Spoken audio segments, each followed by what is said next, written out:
Merry Christmas ခရစ်တော်ရဲ့ညီသက်ချင်းသင်ပေါ်တက်ရောက်ပါစေခုချိန်ဟာဆိုရင်တော့ခရစ်စမတ်အတွက်လူတိုင်းဒီပါအလုပ်ရှုပ်နေကြတယ်ခရစ်စမတ်ရောက်ဖို့မျှော်လင့်ကြတယ်ရင်ခုန်ကြတယ်သင်လည်းပဲအဲ့လိုဖြစ်လိမ့်မယ်လို့ကျွန်တော်ယုံကြည်ပါတယ်ဒါပေမဲ့သင်ရဲ့အသက်တာကိုခရစ်စမတ်နဲ့မလွဲမိစေဖို့ရန်အတွက်ကျွန်တော်သတိပေးခြင်းတယ်နှစ်တိုင်းသုံးလာခဲ့ပြီပဲဘယ်လိုလွဲမှာလဲလို့သင်ထင်ကောင်းထင်မိမယ်ဟုတ်ကဲ့ပါကျွန်တော်တို့တွေမဟုတ်ပါဘူးပထမဦးဆုံးသောခရစ်စမတ်ယေရှုမွေးဖွားရာကာလတုန်းကလည်းပဲဣသရေလလူမျိုးတွေထဲမှာခရစ်စမတ်နဲ့လွဲခဲ့တဲ့အုပ်စု၃ခုရှိတယ်။သူတို့လွဲခဲ့တဲ့အတိုင်းပဲအခုခေတ်မှာလည်းပဲခရစ်စမတ်နဲ့လွဲနေကြတုံးပဲဘယ်လိုလူတွေကခရစ်စမတ်နဲ့လွဲကြတာလဲ။ပထမဦးဆုံးသောခရစ်စမတ်နဲ့လွဲတဲ့အုပ်စုကကြတော့ဧည့်သည်တွေတဲခိုခံပိုင်ရှင်မိသားစုပဲဖြစ်တယ်။သူတို့ကဘာလို့လွဲခဲ့ရတာလဲ။ဆိုရင်သူတို့ရဲ့တဲခိုခန်းမှာဧည့်သည်တွေအရန်များပြီးပြည့်နေတဲ့အတွက်ဧည့်သည်တွေကိုတာဝန်ယူပြီးတော့ပြုစုနေရတဲ့အတွက်အလုတ်တွေအရန်ရှုပ်နေတဲ့အတွက်ကြောင့်ဒီဘက်ကခရစ်တော်ကိုတော့အချိန်မပေးနိုင်ခဲ့ဘူးအဲ့ဒီအတွက်သူခရစ်စမတ်လွဲခဲ့ရတယ်အဲ့လိုပဲသင်ရဲ့အတ္တတာထဲမှာသင်ဘာတွေနဲ့အလုတ်ရှုပ်နေတာလဲကျွန်တော်မသိဘူးကျွန်တော်သိတာတစ်ခုကကြတော့ယေရှုခရစ်တော်အတွက်သင်အချိန်မပေးနိုင်ဘဲနဲ့လောကအရာတွေအလှပတွေအတွက်အဝတ်အစားတွေအတွက်အစားအသောက်တွေအတွက်ဆွေမျိုးတွေအတွက်နဲ့သင်အလုတ်ရှုပ်နေပြီဆိုရင်သင်လည်းပဲခရစ်စမတ်နဲ့လွဲနေတဲ့အုပ်စုထဲမှာပါသွားမှာကျွန်တော်စိုးမိတဲ့အတွက်မိမိအသက်တာကိုပြန်လည်ပြီးတော့သုံးသပ်ဆင်ခြင်ပါနောက်ပြီးတော့ယေရှုဘာဖြစ်လို့နွားဆက်ကွက်ထဲမှာတိတ်ထားရတာလဲသူ့အတွက်တဲခုတ်ခန်းမှာနေရာမှမရှိတော့တာနေ့ရက်စဉ်တိုင်းအသက်ရှင်နေတဲ့သင်အသက်တာထဲမှာသင်ရဲ့အတွေးထဲမှာသင်နှလုံးသားထဲမှာယေရှုအတွက်ကိုနေရာရှိပါရဲ့လားချစ်တော်မိတ်ဆွေသင်ရဲ့နှလုံးသားထဲမှာသင်အသက်တာဘာတွေနဲ့ပြည့်နေတာလဲလောကအရာတွေနဲ့ပဲသင်အသက်တာပြည့်နေမယ်ဆိုရင်ယေရှုအတွက်ကိုရောအတွက်နေရာမရှိဘူးဆိုရင်သင်လည်းပဲခရစ်စမတ်နဲ့လွဲနေအောင်ပါပဲကမ္ဘာပေါ်မှာရှိတဲ့လူတိုင်းဟာသူတို့အရေးကြီးတယ်လို့ထင်တဲ့အရာကိုအများအားအချိန်ပေးလေးရှိတယ်ဒါပေမဲ့လူတွေကခရစ်တော်ကိုဦးစားမပေးတဲ့အတွက်နံပါတ်1မှာမထားတဲ့အတွက်ခရစ်တော်ထွက်လောကအရာတွေကိုဦးစားပေးတဲ့အတွက်သူတို့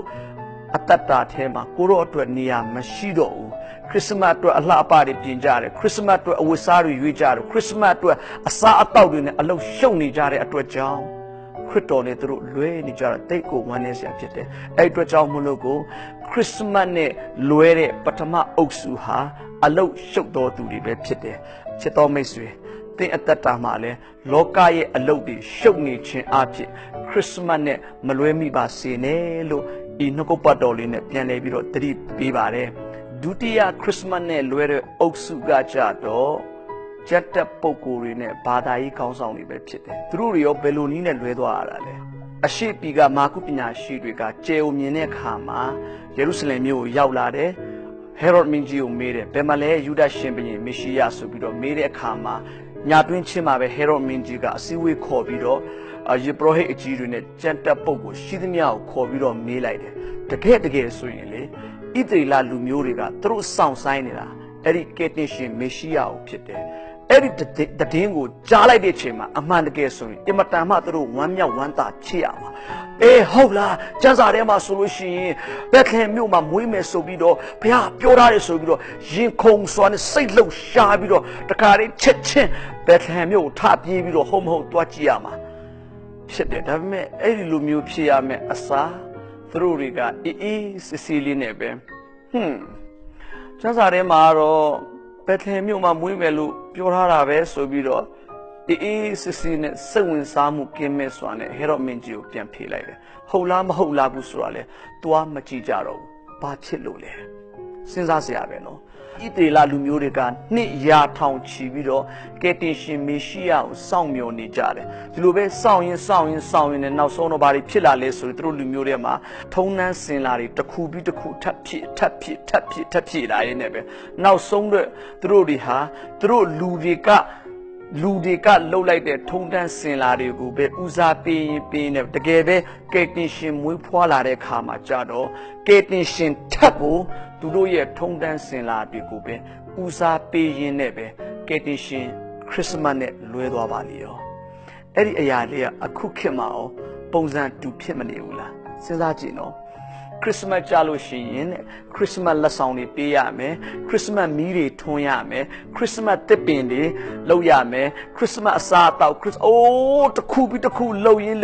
နောက်ဆုံးကြတော့ Christmas ကြဟိုလိုလုပ်ရမယ်ဒီလိုလုပ်ရမယ်ဆိုပြီးထုံးတမ်းစင်လာတွေတစ်ခုပြီးတစ်ခုထက်ရင်ဖြည့်ရင်လုပ်ရင်းနဲ့ပဲခရစ်တော်နဲ့လွဲပြီးတော့ Christmas နဲ့လွဲနေကြတဲ့လူတွေကဘာမှအင်မတန်မှများတာဝမ်းနည်းစရာပဲတေချာပြန်ကြည့်ပါ Christmas ရောက်ပြီဟဲ့ဆိုရင်လူတိုင်းနီးပါပဲဒီလိုပဲသူတို့အချိန်တွေသူတို့ငွေရေးကြီးသူတို့ရဲ့ပိုက်ဆံတွေကိုတုံးကြပြီးတော့ကြီးကျယ်ခမ်းနားစွာနဲ့ပွဲတွေလုပ်ကြပြင်မယ်သူတို့လုပ်နေရတဲ့အဓိကရည်ရွယ်ချက်ကိုကြတော့မစင်စားကြဘူးနောက်တနည်းနဲ့ပြောမယ်ဆိုရင်လူတွေကထွင်လိုက်တဲ့ထုံးတမ်းစင်လာကိုဦးစားပေးပြီးတော့တကယ့်စစ်မှန်တဲ့ခရစ်စမတ်ရဲ့အနှစ်သာရဖြစ်တဲ့ခရစ်တော်နဲ့ကြတော့လွဲနေကြတာဝမ်းနည်းစရာတိတ်ကောင်းပါတယ်ချစ်တော်မိတ်ဆွေအဲ့ဒီအတွက်ကြောင့်တင်းအသက်တာကိုပြန်လည်ဆန်းစစ်ပါဘယ်ထုံးတမ်းစင်လာတွေကိုတင်လိုက်နေခြင်းအဖြစ်ခရစ်စမတ်နဲ့တင်လွဲနေတယ်လေအဝိစားတွေမီးတွေတစ်ပင်တွေလက်ဆောင်တွေဒါတွေကိုပဲဦးစားပေးနေနောက်ဆုံးခရစ်တော်ကိုတော့မှဦးစားမပေးနိုင်တော့တဲ့အထိတိုင်အောင်ခရစ်စမတ်နဲ့တင်မလွဲပါစေနဲ့လို့ပြန်လည်ဖိတ်ခေါ်ခြင်းတယ်နံပါတ်3ခရစ်စမတ်နဲ့လွဲတဲ့ပုံကဘာလို့လဲဆိုတော့ Herod မင်းကြီးဖြစ်တယ်သူကဘယ်လိုနည်းနဲ့လွဲရတာဆက်လေးလာကြရအောင်ယေရှုမွေးတော့ကခရစ်စမတ်ကိုရောက်ခြင်းနဲ့တွေ့ခြင်းနဲ့လူအဆုရှိတယ်အဲ့တော့တိုးထင်းတွေနဲ့မှပညာရှိတွေရတယ်ယေရှုနဲ့တွေ့ခြင်းကြတယ်လို့ Herod မင်းကြီးရတယ်ယေရှုနဲ့တွေ့ခြင်းဒါပေမဲ့သူတို့တွေ့ခြင်းနာခြင်းသူပေမဲ့သူတို့တွေ့ခြင်းရတဲ့အကြောင်းရင်းကြတော့မတူကြဘူးအဲ့လိုပဲเนาะကျွန်တော်တို့လည်းခရစ်စမတ်ရောက်ချင်တာကျွန်တော်တူကြပဲသင်ရောဘယ်အတွက်ခရစ်စမတ်ဘာအတွက်ကြောင့်ခရစ်စမတ်ရောက်ချင်တာပြန်ဆန်းစစ်ခြင်းတယ်အဲ့ဒီတိုးထိန်တဲ့ပညာရှိတွေကယေရှုကိုတွေ့ချင်တာကဖူးမြော်ဖို့နဲ့ဘုန်းကိုပေးဖို့အတွက်ဖြစ်တယ်ဒါပေမဲ့ဟေရိုမင်းကြီးတွေ့ချင်တာကြတော့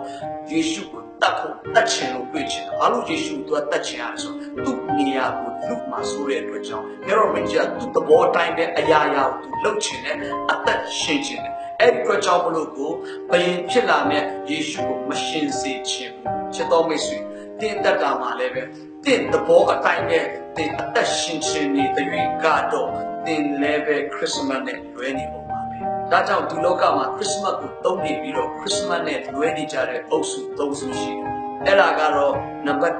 1အလုပ်အရမ်းများတဲ့လူတွေဟာခရစ်စမတ်နဲ့လွဲတတ်ကြတယ်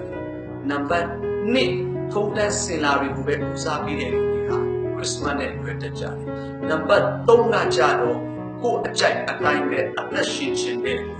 ကိုရောကိုအရှင်သခင်အဖြစ်နဲ့လက်မခံခြင်းနဲ့လူတွေကတော့ခရစ်စမတ်နဲ့လွဲနေကြတယ်အဲ့ဒီအတွက်ကြောင့်မို့